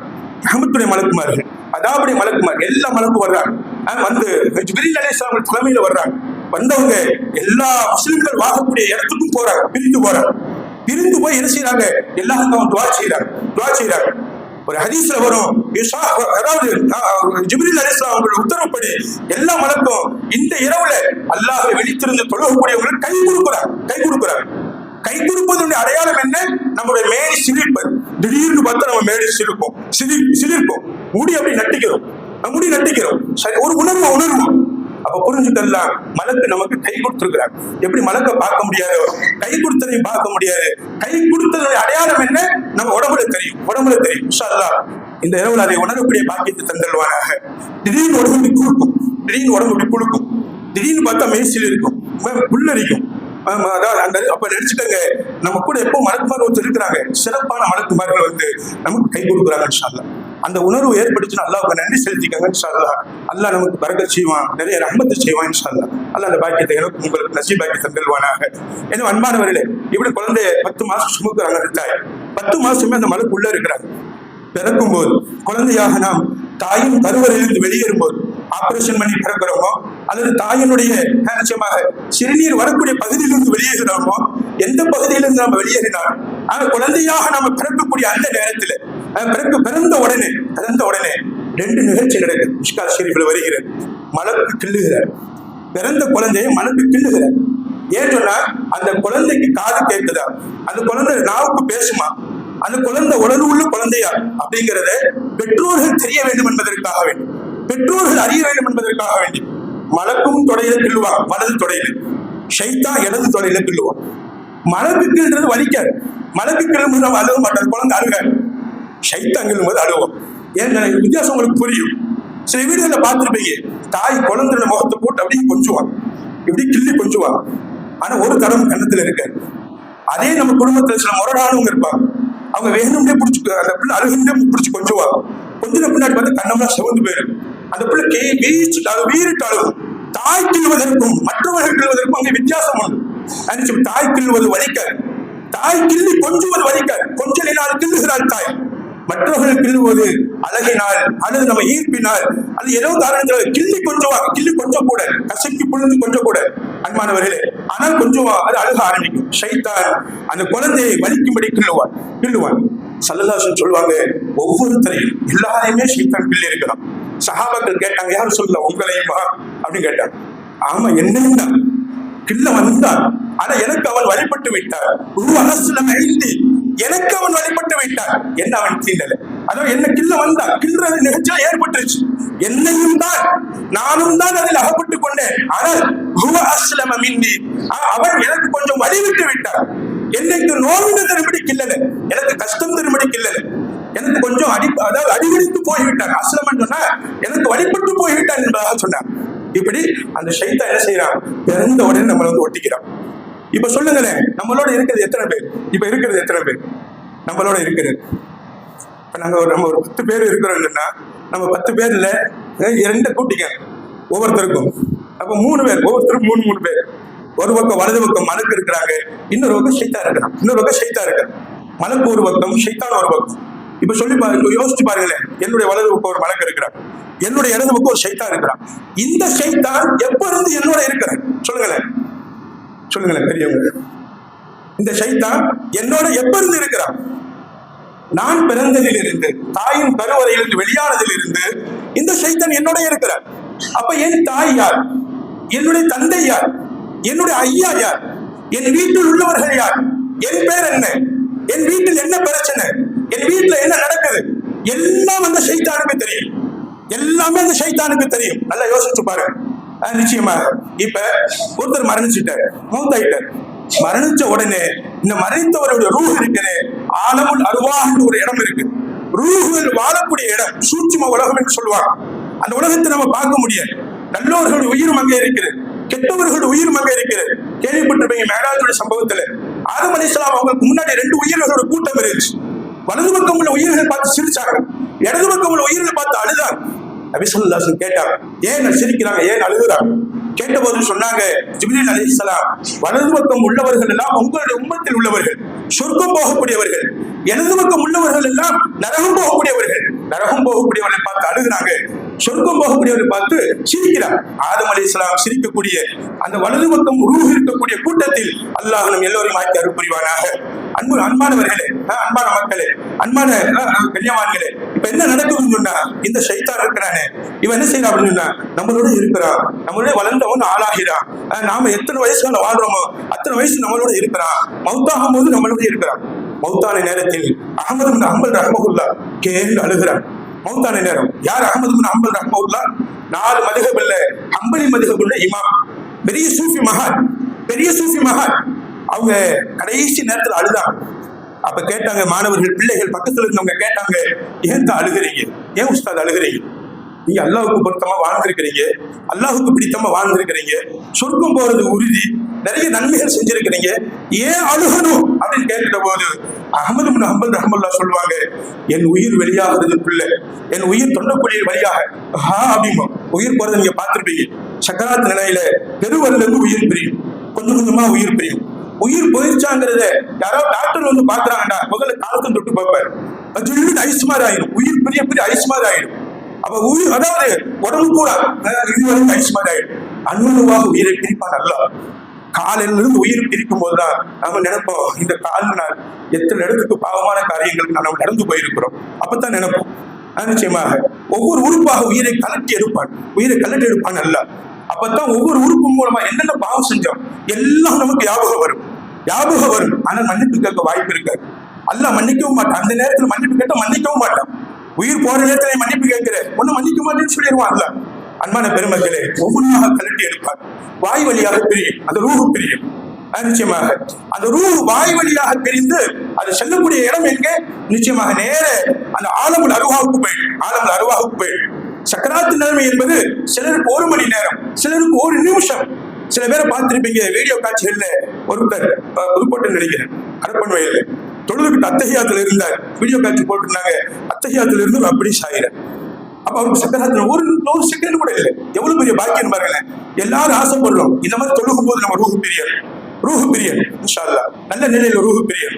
சிலருக்கு நேரங்கள் கொடுக்க மாட்டான் அல்லாஹ். உடனே ரூஹ வாங்கிடுவான். சிலருக்கு ஒரு மணி நேரம், 4 மணி நேரம், 6 மணி நேரம், சில பேர் வருஷக்கணக்காக கூட நினைச்சுவாங்க சக்கராத்தின் படுத்த படுக்கையிலே இருப்பாங்க. அப்ப சக்கராத்து நிலைமை முடிஞ்சு இந்த ரூஹ் போறதுக்கு பின்னாடி நிச்சயமாக அந்த ரூஹ் திரும்ப வர, இந்த ரூஹ் எங்க போயிடும்? அல்லாஹ் தயாரித்து வைத்திருக்கக்கூடிய ஆதம் அலைஹிஸ்ஸலாம் அவர்களுக்கு முன்னாடி இருக்கக்கூடிய அந்த ஆலமுல் அர்வாஹ்னு சொல்லக்கூடிய உயிர்கள் வாழக்கூடிய இடத்துக்கு போயிடும். இப்ப ஷைத்தான் இங்க தங்கிடுவான். ஏன் கூட இந்த ஷைத்தான் இங்கதான் இருப்பான், அவன் எங்கேயும் போக மாட்டான். அவனுக்கு மவுத்துலாம் கிடையாது, கடைசியில மவுத்து வரும். வேற என்னோட அவன் சேர்ந்து மவுத்தாவ மாட்டான். என்ன பண்ணுவான்னா, இந்த ஷைத்தான் வீட்டுல உள்ளவர்கள் ஈமானை கெடுப்பதற்காக வேண்டி ஏன் பேரை சொல்லி நான் யாசியில் வந்திருக்கிறேன், எனக்கு என்னது வேணும், இந்த ஷைத்தான் நம்ம உடம்புக்குள்ள போவதற்கு சக்தியை இந்த ஷைத்தானுக்கு அல்லாஹ் கொடுத்திருக்கிறார். அப்ப பேய் பிசாசுன்னு சொல்லுவதெல்லாம் ஹயாத்துல் ஹயவான் சொல்லுவாங்க. பேயும் இல்லை, பிசாசும் இல்லை, அது ஷைத்தானுடைய வேலை. இந்த ஷைத்தான் குர்ஆன் ஓதக்கூடிய வீட்டுக்கு வரமாட்டான், நம்மளோட இருப்பான். குர்ஆன் ஓதுற சேட்டை பண்ண மாட்டான், குர்ஆன் ஓதுற எந்த சேட்டையில ஈடுபட மாட்டான். எப்படி இந்த நோன்பு மாதங்கள் இருக்கலாம், சேட்டை செய்வதை அல்லாஹ் அடக்கி வச்சிருக்கிறான். மற்ற மாதங்களோட சேட்டை மாதிரி இந்த மாதத்துல இருக்க கொஞ்சமாவது குறைஞ்சிருக்கும். அன்பானவர்களே, இப்படி ஷைத்தானுடைய வேலை தான். எனவே இந்த ரூஹ் என்பது, இந்த உயிர் என்பது கண்டிப்பாக அல்லாஹ் கொடுக்கக்கூடிய ஒரு படிப்பினை. இந்த ரூஹின் மூலமாகவும் அல்லாஹ்வை நாம் புரிய வேண்டும், அல்லாஹ்வை அறிய வேண்டும். நம் உடம்புக்குள் 2 உயிர் இருந்தால் எப்படி உடம்பு செதறி போகுமோ, 2 இறைவன் இருந்தால், 2 அல்லாஹ் இருந்தால் நிச்சயமாக அந்த உலகம், அந்த இயங்குதல் பூமி சரியா இயங்க முடியாது. இப்ப பூமி எந்த பக்கம் இயங்கிக்கிட்டு இருக்கு சொல்லுங்களேன் பாப்போம். பூமி எப்படி எந்த டைரக்ஷன்ல இயங்கிக்கிட்டு இருக்கு? மேற்குல இருந்து கிழக்கு நோக்கி சுத்துது, மேற்குல இருந்து கிழக்கு நோக்கி சுத்துது. சூரியன் சுத்தவே கிடையாது, சூரியன் அசையவே இல்லை, சூரியன் ஒரே இடத்துல நிற்குது. சூரியன் ஒரு பொட்டு அசையல, லைட் மாதிரி அல்லாஹ் வானத்தை அப்படியே வச்சிருக்கிறான். சூரியனை பூமி நான் சுற்றி வந்து பார்க்கிறேன். நாம இருக்கிறோம் அதிகாலை, இப்ப உதயம் என்ன 6 வச்சுக்கோங்களேன், 6:30 மணின்னு வச்சுக்கோங்களேன். 6:30 மணிக்கு சூரிய உதயம். அப்ப நாம இப்ப சுத்தி வந்துகிட்டு இருக்கிறோம், மேற்குல இருந்து கிழக்கு நோக்கி சுத்தி வந்துகிட்டு இருக்கிறோம். கரெக்டா சூரியனுக்கு நேரம் நம்ம வரும்போது சூரியன் நமக்கு உதிக்கிற மாதிரி தெரியும். சூரியனுக்கு நேரம் தான் புரியுதமா? அதாவது நாம இப்படி கொஞ்சம் வரும்போது சூரியன் நமக்கு அப்படி கொஞ்சம் தெரியும், உதிக்கிற மாதிரி தெரியும். அப்படி கொஞ்சம் போக 12 மணி ஆகும்போது நம்ம தலைக்கு நேரம் உச்சியில இருக்கு. அப்படி கொஞ்சம் நம்ம அங்கிட்டு போக நம்மளை விட்டு கொஞ்சம் மறையிறது மாறி இருக்கு. நம்ம சுத்துறோம், பூமியோட சேர்ந்து சுத்துறோம். என்னைக்காவது சுத்துறதை நம்ம அனுபவிச்சிருக்கிறோமா? பூமியை சுத்த வச்சிருக்கிறானே ரப்பு, 24 மணி நேரத்துக்கு ஒரு தடவை தன்னைத்தானே முழுமையாக சுத்திக் கொள்கிறது இந்த பூமி. நாமளும் சேர்ந்து சுத்துறோம். இப்ப நம்ம சுத்திக்கிட்டு இருக்கிறோம். சுத்துறதை என்னைக்காவது அனுபவிச்சிருக்கிறோமா? 4 நிமிஷத்துக்கு ஒரு தடவை நகல்றோம். அப்படி நகல்வதை என்னைக்காவது நமக்கு அனுபவிச்சிருக்கிறோமா? அன்பான பெருமக்கள், பைக்கில் போறது தெரியும், கார்ல சுத்துறது தெரியும், ராட்டினத்தில் சுத்துறது தெரியும், பூமியில சுத்துறதை என்னைக்காவது அனுபவிச்சிருக்கிறோமா? அப்ப அல்லாஹ் இயக்கக்கூடியவன் அல்லாஹ், அதை சுத்த வைக்கக்கூடியவன் அல்லாஹ். 2 அல்லாஹ்வாக இருந்திருந்தால் என்ன நடக்கும்? ஒரு அல்லாஹ் மேற்குல இருந்து கிழக்கு நோக்கி சுத்துன்னு சொல்லுவான் பூமியை, இன்னொரு அல்லாஹ் கிழக்கு வந்து மேற்கு நோக்கி சுத்துன்னு சொல்லுவான். என்ன ஆகும்? சுத்துவதில் குழப்பம் வந்துவிடும், இயங்க முடியாது. அப்ப அல்லாஹ் உங்களுக்கு ஒரு உயிரை கொடுத்து உங்களை உறுப்பு பூரா இயங்க வச்சிருக்கிறேன். உயிர் ஒண்ணுதான் கண்ணு வேலை செய்கிறது, உயிர் ஒண்ணுதான் காது வேலை செய்கிறது, உயிர் ஒண்ணுதான் நாக்கு வேலை செய்கிறது, உடல் உறுப்புகள் பூரா வேலை செய்யும். அந்த ஒரு உயிர் இல்லாட்டி கண்ணு பார்க்க முடியாது, காது கேட்க முடியாது, உள்ள உணர முடியாது, உடம்பு செயல்பட முடியாது, தொழுக முடியாது, என்ன நல்ல காரியம் செய்ய முடியாது. சொல்லுவோமாம் உயிர் பிரியக்கூடிய நேரத்துல அல்லாஹ் கொஞ்ச நேரம் அவகாசம் கொடு, நான் நன்மைகள் நிறைய அதாவது ஃபீமா தரக்து, என்னென்ன விட்டுட்டு வந்திருக்கிறேனோ, என்னென்ன குறையா விட்டுட்டு வந்திருக்கிறேனோ எல்லாத்தையும் நான் அள்ளி வாரி வளைஞ்சிட்டு நன்மை நிறைய செஞ்சுட்டு வந்துடுறேன், கொஞ்ச நேரம் தாவது உயிர் வாங்குவேன். சக்கராத்து நன்மை அல்லாஹ்க்கு சொல்லுவோம். அல்லாஹ் சொல்லுவார், இல்லை ஒரு செகண்ட் கூட குறிப்பிடுத்த முடியாது, உயிரை கரெக்டாக அந்த டயத்துக்கு வாங்கிடுவோம். எனவே ரூஹுள்ள போது இன்ஷா அல்லாஹ் நம்ம அல்லாஹ்வை நினைத்து வணங்கி நிறைய நன்மைகள் செய்து கொள்ள வேண்டும். இந்த ரூஹ் கண்டிப்பாக நிச்சயமாக நம்ம உடம்புல ஒவ்வொரு நேரத்திலேயே நிறைய நன்மைகளை நாம் அறிந்து கொள்ள வேண்டும். இந்த ரூஹின் மூலமாக அல்லாஹ்வை நாம் அறிய வேண்டும், அல்லாஹ்வை நாம் புரிய வேண்டும். அன்பானவர்கள், நிறைய விஷயங்கள் இருக்கிறது, சொல்வதற்கு நேரம் இல்லை, நேரம் அதிகமாகி கொண்டிருக்கிறது. இருந்தபோது நாம் புரிந்து கொள்ள வேண்டும். எப்படி ரூஹ் ஒண்ணோ அது மாதிரிதான் அல்லாஹும் ஒன்று. ஒரு மாணவன் போயிட்டு அல்லாஹ் அதாவது ஆசிரியர்கிட்ட கேட்கிறான், சொல்லியிருப்பேன் நினைக்கிறேன், ஆசிரியர்கிட்ட கேட்கிறான், எப்படி அல்லாஹ் தான் சொல்லி காட்டுங்க. ஆசிரியர் ஒரு மண் கட்டி எடுத்து தலையில போடுறாங்க, வலிக்குதுன்னு சொல்றாங்க, வலியை காட்டு அப்படிங்கிறான். அப்பதான் சொல்லுவாங்க ஆசிரியர், அவன் சொல்லுவான், நான் வழியை காட்ட முடியாது, உணர்த்த முடியும். இதே மாதிரி தான் அல்லாஹ் உணர்த்த முடியும், காட்ட முடியாது. விளக்கம் சொன்னான். அல்லாஹ் பார்க்க முடியாது, அவனுக்கு உருவம் கிடையாது. அல்லாஹ்வுடைய அறிதல் வேண்டும். அன்பானவர்களே, இவ்வளவு நேரம் வணங்குறமே, மன் அரஃப நஃப்ஸஹு ஃபகத் அரஃப ரப்பா. யார் தன்னை அறிந்து கொண்டாரோ அவர் தன் ரப்பை அறிந்து கொள்வார். தன்னை அறிய வேண்டும், தன்னுடைய நிலையை அறிய வேண்டும். பெருநாள் அன்னைக்கு 6 அதிகப்படியான தக்பீர் சொல்லுவோம். முன்னாடி சொல்லியிருக்கிறோன்னு நம்ம தெரியல, திரும்ப நான் உங்களுக்கு நினைவுபடுத்துகிறேன். 6 அதிகப்படியான தக்பீர் சொல்லுவோம். ஏன், எதற்காக சொல்லுங்க பாபு? எதற்காக 6 அதிகமான தக்பீர்? வழக்கம் போல் சொல்வதை விட முதல் ரக்காத்துல 3 தக்பீர் அதிகப்படியாக, 2வது ரக்காத்துல 3 தக்பீர் அதிகப்படியாக. ஷாஃபி மதுஹப் இருந்தால் முதல் ரக்காத்துல 6 தக்பீர், 2வது ரக்காத்துல 6 தக்பீர். ஆக எப்படி 6 தக்பீர் அதிகப்படியா சொல்வது? நம்ம சுன்னத், அதாவது வாஜிபும் கூட அவசியமும் கூட. அது தொழுகின்ற நடைமுறை அப்படித்தான். இந்த 6 தக்பீர் ஏன், எதற்காக நாம் சொல்லுவோம். அழகான பாடத்தை நமக்கு கற்றுத் தருவார்கள். இந்த 6 தக்பீருமே அல்லாஹ்வை அறிந்து, அல்லாஹ்வை உணர்ந்து, உணர்வுகள் 6 படிச்சிருப்பீங்க. உணர்வுகள் 6: தொட்டறிதல், கேட்டறிதல், பார்த்தறிதல், ருசித்தறிதல், நுகர்ந்தறிதல், பகுத்தறிதல். மொத்தம் அறிதல் என்பது 6. இந்த 6 அறிதலை விட அல்லாஹ் நீயே பெரியவன். என் கண்ணின் பார்த்தறிதலை விட அல்லாஹ் நீயே பெரியவன். நான் என் கண்ணை உனக்காகவே பயன்படுத்துவேன். செல்போன்ல கண்ட காட்சியை பார்க்க மாட்டேன், கண்ட ஆபாசமான விஷயங்களை பார்க்க மாட்டேன். ரப்பே, என் கண்ணில் நீ இருக்குகிறாய், என் கண்ணை நீ இயக்குகிறாய். இயக்கக்கூடியவன் நீ. நம்ம கண்ணுடைய டிரைவர் யார்? நம்ம கண்ணை இயக்கக்கூடியவன் யார்? அல்லாஹ். இயக்கக்கூடியவன் யார் என்று தெரிந்தால் கண்டிப்பா தவறு செய்ய மாட்டோம். இயக்கக்கூடியவன் யார் என்று தெரிவதற்காகத்தான் அல்லாஹ் இது போன்ற இரவுகளை நமக்கு கொடுத்து வணக்க வழிபாடுகளில் ஈடுபட வைத்து அல்லாஹ்வை அறிய வைக்கிறார். முயற்சி பண்ணுவோம். அல்லாஹ்வை அறிய வேண்டும், அல்லாஹ்வை புரிய வேண்டும். அப்ப 6 தக்பீர் என்பது 6 அறிதல். தொட்டறிதலுக்கு பகரமாக ஒரு தக்பீர், அதே மாதிரி பார்த்த அறிதலுக்கு பகரமாக ஒரு தக்பீர், கேட்டறிதலுக்கு பகரமாக ஒரு தக்பீர், முகர்ந்தறிதலுக்கு பகரமாக ஒரு தக்பீர், ருசித்தறிதலுக்கு பகரமாக ஒரு தக்பீர், உள்ளத்தால் பகுத்தறிவது எது நல்லது எது கெட்டது இந்த அறிதலுக்கு பகரமாக ஒரு தக்பீர். எல்லா அறிதலை விட என் ருசி பெருசல் அல்லாஹ், நீதான் பெரியவன். ருசி பெருசல் அல்லாஹ். இந்த 1 மாத காலம் 27 நாள் ருசியான நாக்கு அனுபவிக்கக்கூடிய இந்த நாக்கு கண்டிப்பாக காலையில சாப்பிட முடியாம சாப்பிட்டு நோம்பு திறந்த பின்னாடி அப்பவும் சாப்பாடு எடுக்க. அன்பானவர்களே, அல்லாஹ்வுக்காக ருசியை இழக்கிறது இந்த நாள். நிச்சயமாக அல்லாஹ்வுக்காக கண் விழிக்கிறது இந்த கண். அல்லாஹ்வுக்காக காதால் குர்ஆன் ஓதுறதை கேட்கிறது தராவீஹில நின்று. நிச்சயமாக அந்த 6 உணர்வுகளுமே அல்லாஹ்வுக்காக ஈடுபடுத்தி பழக்க வேண்டும்.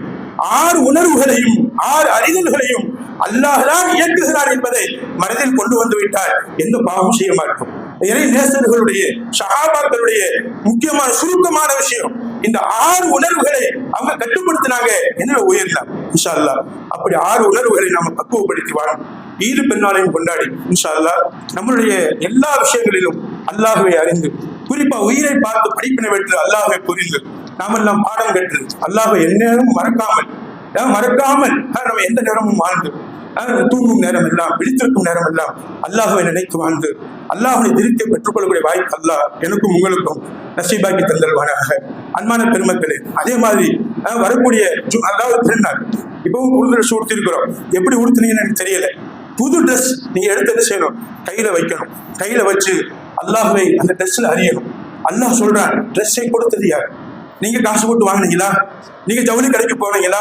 நீங்க காசு கொடுத்து வாங்கினீங்களா? ட்ரெஸ்ஸை எடுங்க, இப்படி பாருங்க, பார்த்துட்டு சொல்லுங்க, அல்லாஹ் இந்த ட்ரெஸ்ஸை கொடுத்தவன் நீ, இதை உருவாக்குனவன் நீ. ட்ரெஸ்ஸிலே அல்லாஹ்வை அறிய வேண்டும். புது ட்ரெஸ் உடுத்துறோம், நபி ஸல்லல்லாஹு அலைஹி சொல்லுவாங்க, புது ட்ரெஸ் உடுத்தும் போதெல்லாம் சொல்லுங்க, அல்லாஹும்ம அந்த கஸௌதனி ஹாதா மின் கைரி ஹவுலி மின்னி வலா குவா. அல்லாஹ் இந்த புத்தாடையை, இந்த புதிய ட்ரெஸ்ஸை நீதான் எனக்கு உடுத்த வழங்கினாய். உடுத்துவதற்கு சக்தியை நீதான் கொடுத்தாய், வாங்குவதற்கு சக்தியை நீதான் கொடுத்தாய். வாங்குவதற்கு பணத்தை கொடுத்தவனும் நீ, சூழ்நிலை ஏற்படுத்தி தந்தவனும் நீ, ட்ரெஸ் தயாராக வருவதற்கு நீ வழிவகை செய்தவன் நீ. அந்த ட்ரெஸ் தயாராகுவதற்கு முன்னால் பருத்தி பஞ்சாக இருந்தது, நூலாக மாறி அது ட்ரெஸ்ஸாக நெய்யப்பட்டு மிஷின்களின் மூலமாக, கைத்தறிகளின் மூலமாக அது ட்ரெஸ்ஸாக தைக்கப்பட்டு, அது நூறுக்கப்பட்டு, அது ஒன்று சேர்க்கப்பட்டு நமக்கு அது ட்ரெஸ்ஸாக வருகிறது. அல்லாஹ் இப்படியெல்லாம் எங்களுக்கு ட்ரெஸ்ஸாக மாற்றி தந்திருக்கிறேன். ரப்பே உனக்கு எல்லா புகழும் என்று அல்லாஹ்வை புகழ்ந்து அவனுக்கு நன்றி செலுத்திட்டு பிஸ்மில்லாஹ் சொல்லி போட வேண்டும். நமக்கு சுன்னத் என்ன தெரியுமா? சுன்னத் என்ன தெரியுமா? ட்ரெஸ் போடுவதில் ஒரு சுன்னத் இருக்கிறது. வலது கையை முதல்ல போடணும், இடது கையை இரண்டாவது போடணும். பேண்ட் போடுறீங்களா, வலது கால மாட்டணும், அதுக்கப்புறம் இடது கால மாட்டணும். கைலி கொடுத்துறீங்களா, வலது கால கைலுக்குள்ள நுழைக்கணும் ஃபர்ஸ்ட், அப்புறமா இரண்டாவது இடது கால நுழைக்கணும். இது சுன்னத், இது சுன்னத். செருப்பு போடணும் அது மாதிரி இல்லை. இப்படி இன்ஷா அல்லாஹ் ஒவ்வொரு விஷயத்திலையும் அல்லாஹ்வை அறிந்து நபி ஸல்லல்லாஹு அலைஹி வஸல்லம் சுன்னத்தை பேணி அழகான முறையில வாழ்ந்து அல்லாஹுக்கு பிடித்தமானவர்களாக, அல்லாஹுக்கு பொருத்தமானவர்களாக, அல்லாஹ்வுடைய திருப்தியை பெற்றவர்களாக நாம் எல்லாம் வாழ்வதற்கு எல்லாம் அல்லாஹ் எனக்கும் என் குடும்பத்தினருக்கும் தங்களுக்கும் தங்கள் எல்லோருடைய குடும்பத்தினருக்கும் அல்லாஹ் நசீபாக்கி தந்தல்வாராக என துஆ செய்தவனாக எனது சிறியவரை நிறைவு செய்கிறேன். வாஹிரு தஅவானா அல்ஹம்துலில்லாஹி ரப்பில் ஆலமீன். அஸ்ஸலாமு அலைக்கும் வரஹ்மத்துல்லாஹி வபரகாத்துஹு.